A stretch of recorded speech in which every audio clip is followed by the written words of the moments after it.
Mika and Aya across from each other at a small cafe on the edge of town. Steam rose from their cups of coffee, and the murmur of other patrons filled the air. They had planned this trip as a weekend getaway.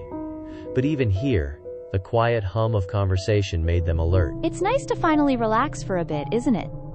Yeah, no cameras, no ghosts, just coffee.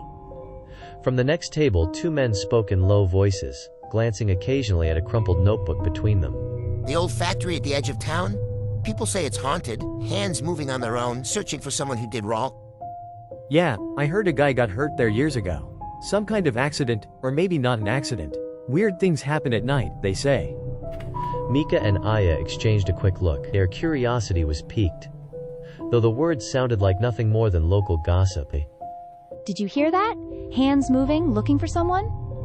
Could be just superstition or maybe some pranksters, but it's weird.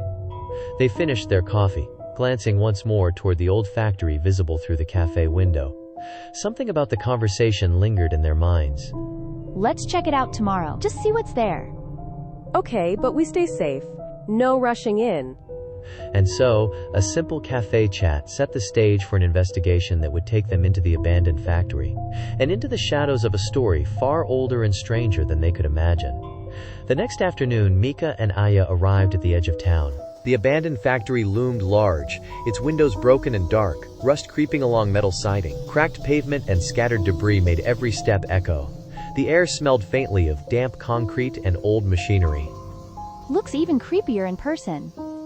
Yeah, but let's stick to the edges. We don't know what's inside yet.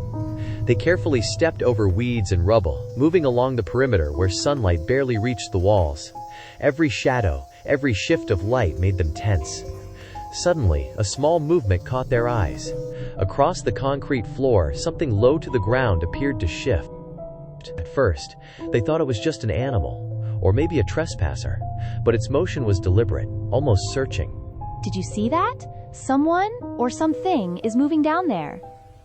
It's low to the ground. Could it be a person crawling or not? The shadow paused, then slid behind a pillar. Their view was fleeting, unclear. Dust swirled in the sunlight as if disturbed by the unseen figure. They crouched behind a stack of crates, trying to glimpse more without revealing themselves. The movement reappeared briefly. A hunched form, its motion jerky and unnatural, unlike anything they had seen before. I can't tell. Is it a person? No, it doesn't move like anyone I've seen. Maybe just shadows or some debris shifting? The figure paused again, then vanished behind another corner. Mika and Aya exchanged uneasy glances, hearts beating faster. They had caught only brief glimpses, just enough to know something strange lingered inside. Deciding not to push further, they stepped back along the factory's edge. From a distance, the building seemed almost alive, shadows stretching unnaturally along the walls. They had no cameras set up this afternoon, and the footage was minimal, mostly shifting shapes and fleeting shadows. Maybe we need better angles or some equipment next time. Or maybe we just leave it alone for now. We don't know what it is. Even as they walked away, the image of the hunched figure stayed with them. Something was there. Something watching. When the sunlight faded, they couldn't shake the feeling that the abandoned factory had more secrets waiting in the shadows. That evening, Mika and Aya returned to the abandoned factory.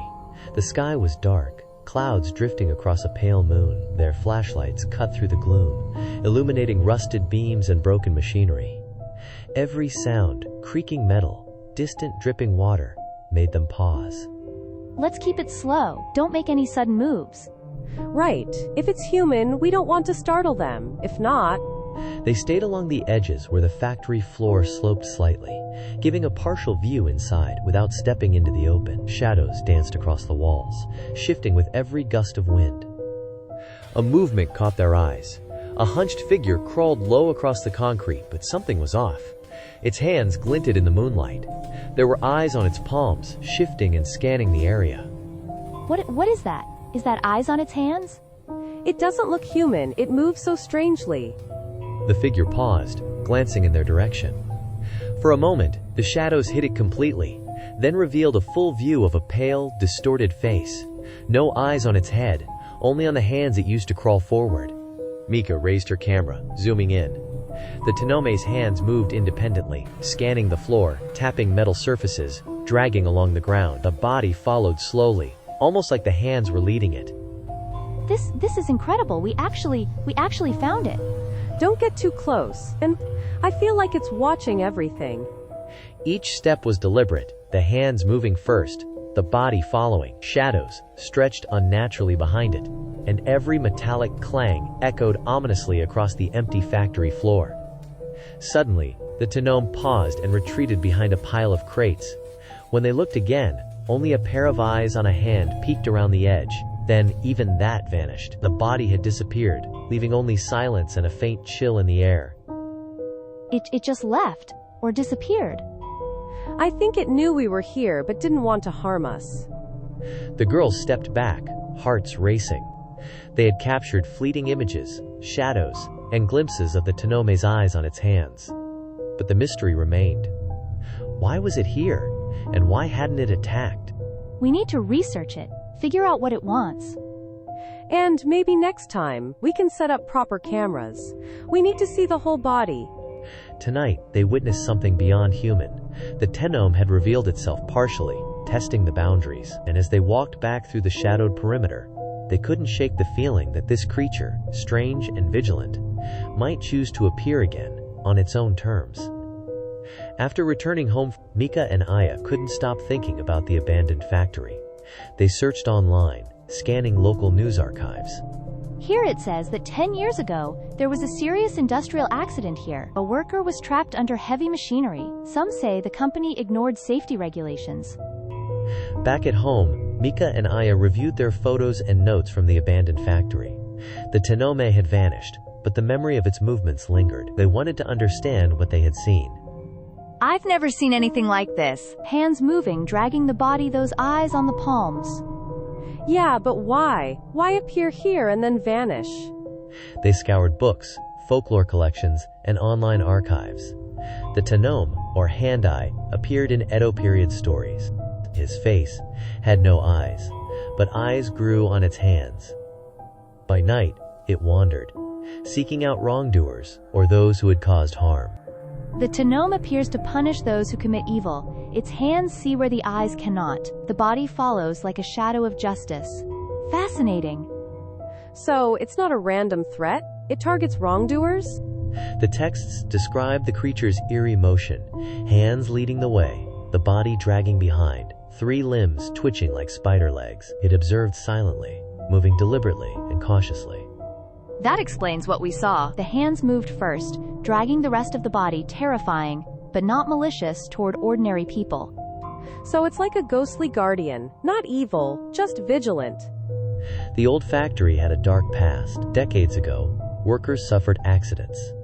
Some unjust, some ignored by management. The girls realized the Tenome might linger here because of that history, bound by injustice, silently observing the present.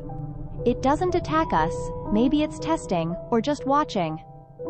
Knowledge changes fear. Now we understand why it's here. The Tenome revealed only what it chose. Not all monsters are malevolent. Some exist to watch, to ensure wrongs are remembered, to act when justice is needed.